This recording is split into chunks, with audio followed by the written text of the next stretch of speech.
Mainstream historians will tell you that the Great Pyramid of Giza was a glorified tomb for the Egyptian pharaohs. The only monument left of the original seven wonders of the world, this structure was created with impeccable mathematical precision and is a unique, mysterious feat of construction and of engineering. There's only one problem. The Great Pyramid has none of the characteristics of tombs, including extravagant artifacts, ornate wall art, sealed entrances, elaborate coffins, or even mummies themselves. It was, however, built with unique materials, the same materials that are used today for electrical conductivity. These facts are leading more and more historians to believe the pyramids may have had a far more useful purpose. The Pyramid of Giza was not at all a tomb, but a power plant, generating and transmitting electricity to the civilization surrounding it. Impossible? To start, it's important to comprehend the tremendous effort that went into creating these monuments.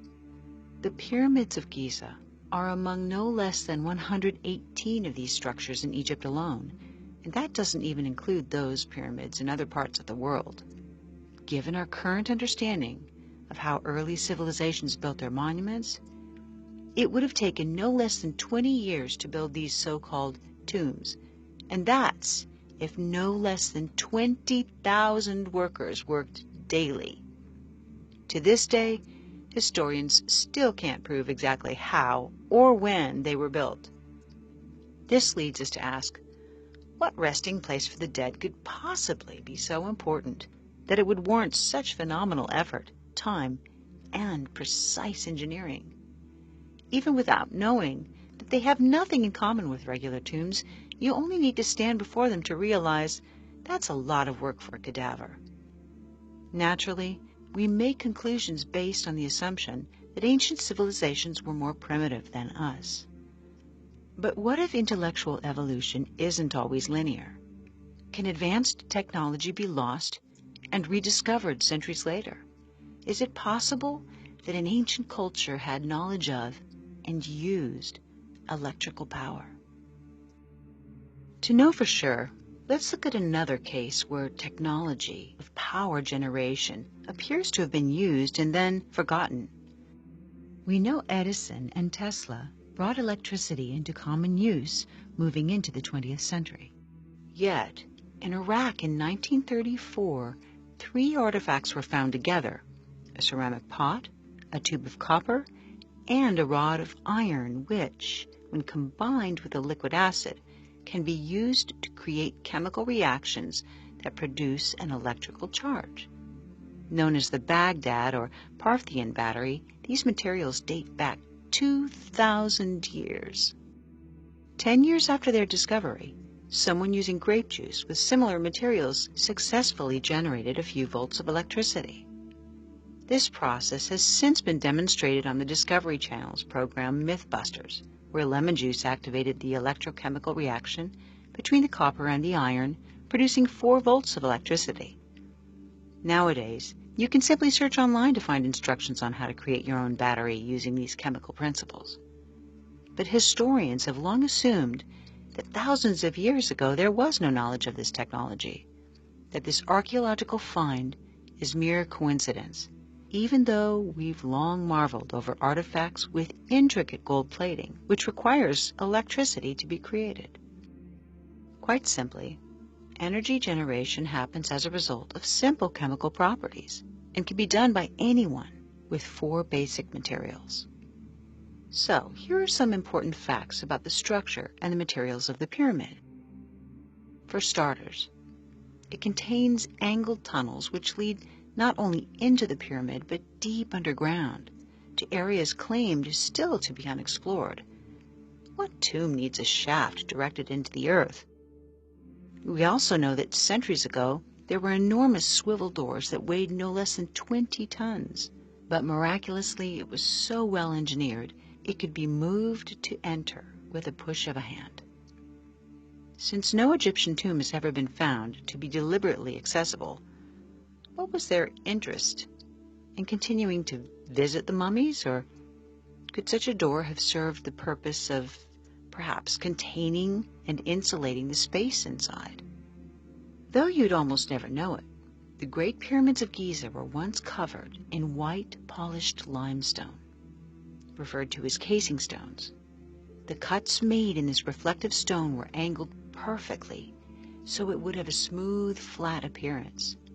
This would have made the giant structures brightly reflect the light of the sun like a mirror. It also would have made perfect insulation inside the structure. A large earthquake in 1303 disrupted the casing stones, and they were removed to use on other structures. Today, all that remains is the inner core of the pyramid. The image of the incredible amount of light that would have reflected from the monument raises curiosity, as does the reason for the insulation. Was there a desire to draw attention to their dead? To keep mummies warm or cool, or perhaps something else? Next, the material, dolomite, was used on the inner surfaces. Dolomite is known to increase electrical conductivity directly relative to the amount of pressure on it. High pressure creates more electrical current. Next, lining the passageways and underground tunnels of the pyramids is granite, which is slightly radioactive.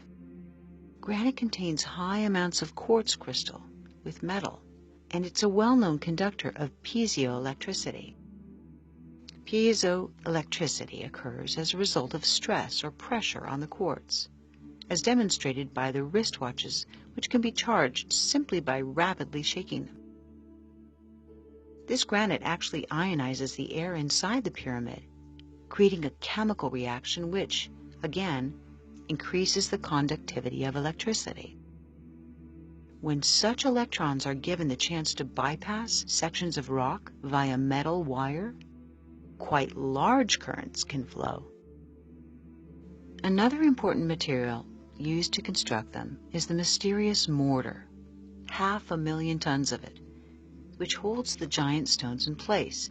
Though it's been analyzed many times, modern technology has yet to exactly recreate this gypsum, which comes from sediment. This gypsum can withstand tremendous pressure and, astoundingly, is even stronger than the stones themselves.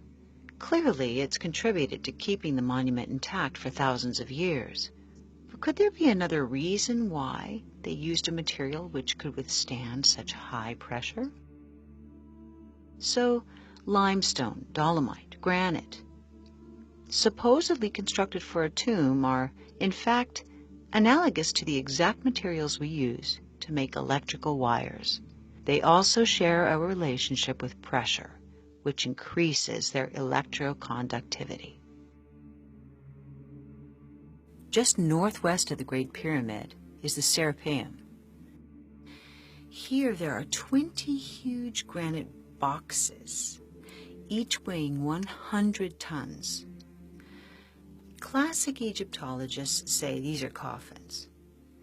Yet, the granite here came from 500 miles away, and each box is so large and so heavy that there's no possible way it could fit through the existing tunnels and entrances.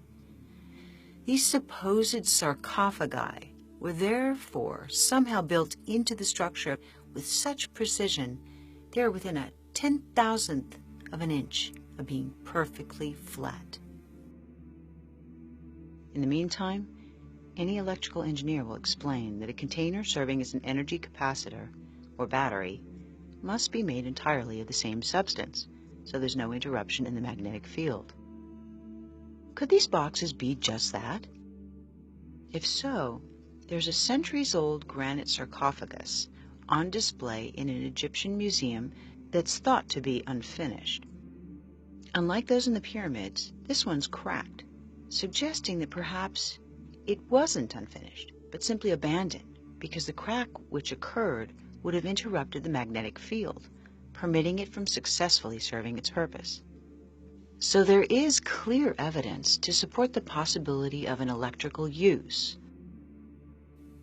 Since these supposed sarcophagi are clearly way too large for a human being, the accepted theory is that they were, yes, believe this, bull coffins for the pharaoh's prized bulls. Makes you wonder who came up with the bull coffin theory. To add to the mystery, in 1993, a mysterious and inaccessible room was discovered after remaining hidden for thousands of years. Appearing to have deliberately been concealed by the structure's engineers, the room came to be called the Queen's Chamber and was finally explored in 2011 with a small remote camera to reveal a long-lost mummy? Hardly. It contained carefully crafted copper wire, and more importantly, there were instructions painted as symbols onto the floor, which appeared to show a clear wiring diagram.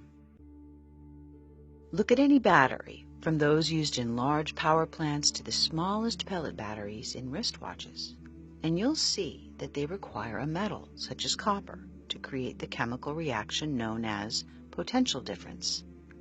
You can run an electric current through copper wire, and the coil will produce a short-range magnetic field. Add a second coil, and the power is transferred from one coil to the other.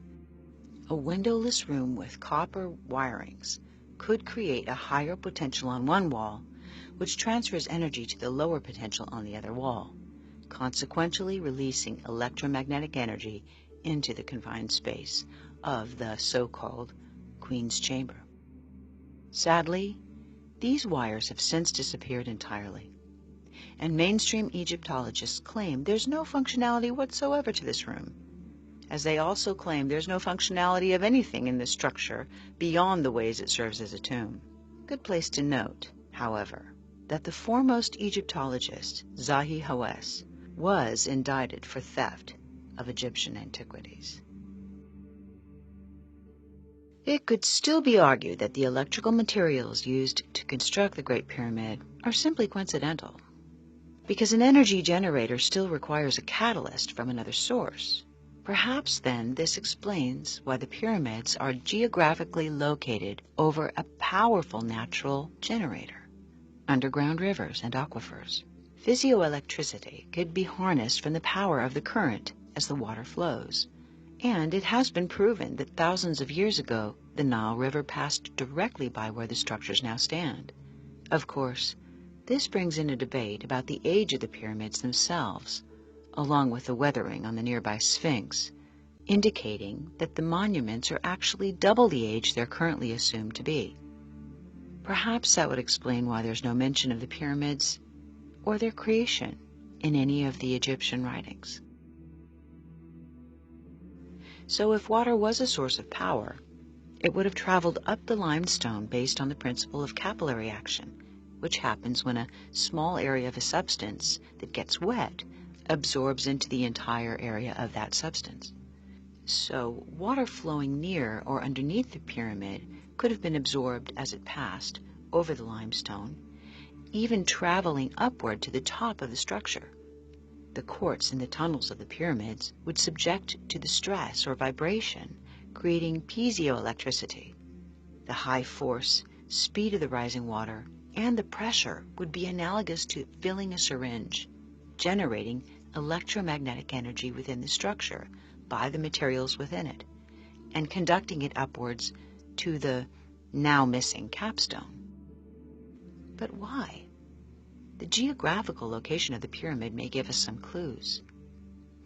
It is located exactly at a point which magnifies the electromagnetic forces on the planet, where telluric currents are at their strongest.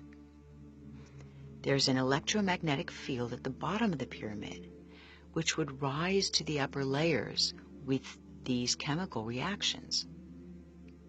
We don't know for sure what capped the pyramid, but there is speculation that it may have been gold, explaining, of course, why it's long since been missing. If it were gold, this could have created a conductive path for energy to be directed upwards, high into the ionosphere. If superconductive materials were used to create this monument for energy, then the potential for something even more amazing might have been possible. Wireless electricity. Sound far-fetched? One bold and extraordinary man swore this was possible, and he may have showed us how. We know of Nikola Tesla as the solitary genius responsible for the electric engine, radio, laser, radar, and for creating a tremendous competitive spirit in Thomas Edison. We know Tesla sought above all to serve mankind. In fact, despite his extraordinary contributions, he's scarcely known or credited for his genius. At the 1893 World's Fair, Tesla transmitted electricity naturally to a light bulb he held in his hands, and he created the Tesla coil, which is used more today for show than for the function it was intended to serve. Most importantly, we know that Tesla claimed adamantly that he had perfected the method of harnessing and transmitting free wireless energy using the electromagnetic nature of the planet. In a patent Tesla filed in September of 1897, he claimed that at 30,000 feet altitude, there's a stratum of rarefied air that would conduct electric currents at high voltages. In this proposed system was a transmitter which would transmit millions of volts into the atmosphere.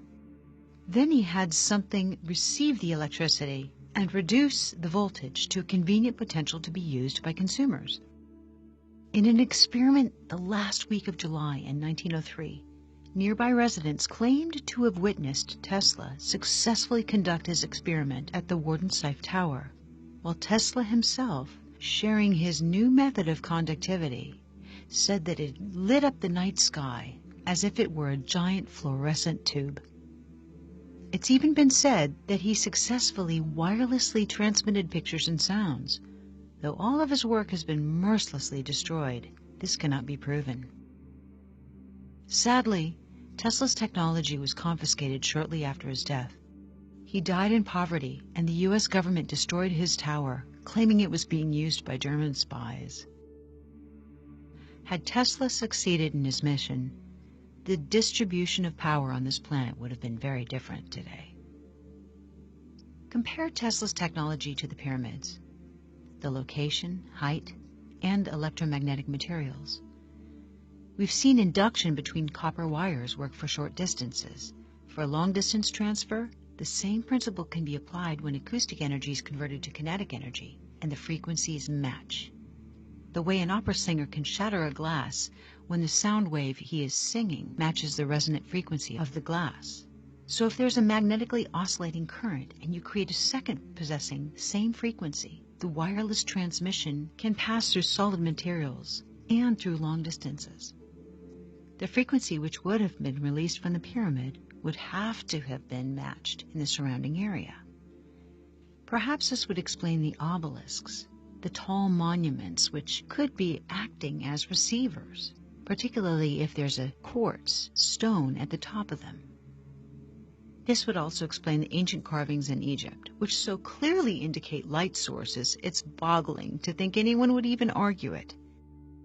In the Hathor Temple, the Dendera light is one such image.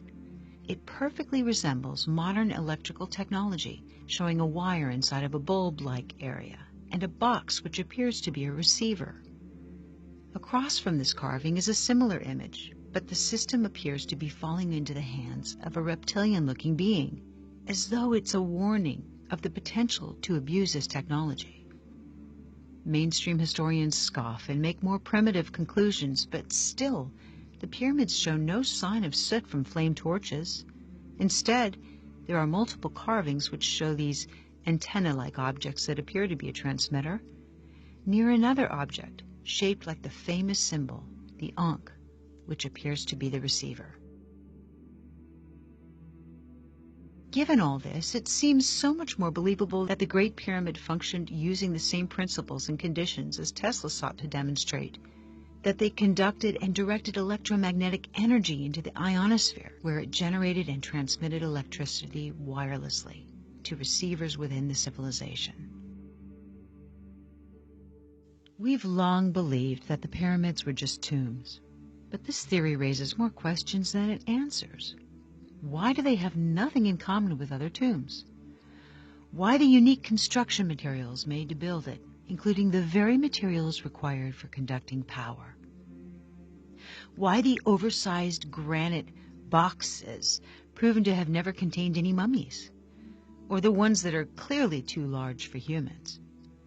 Why the alignment with the North Pole, the 20-ton swivel doors, intricate tunnels and chambers, shafts, and areas still yet to be discovered? Why is there no soot from fire torches anywhere inside the structure? And why do the tunnels protrude deep into the earth?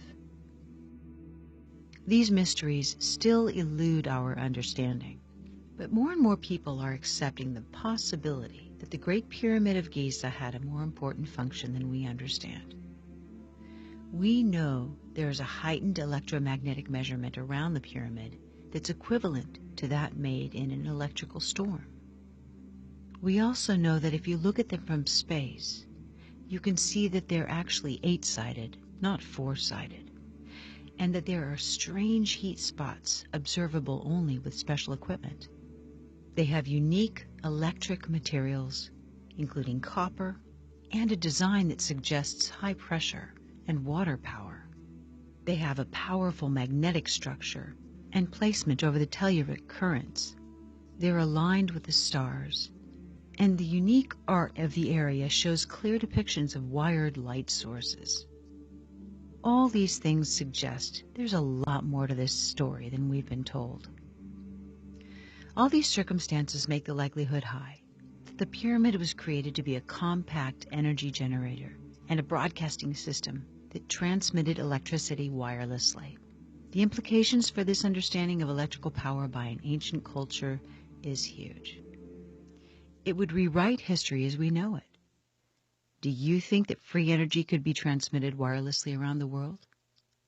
And whether or not you do believe that, do you think that if it really could do that, we would actually know about it?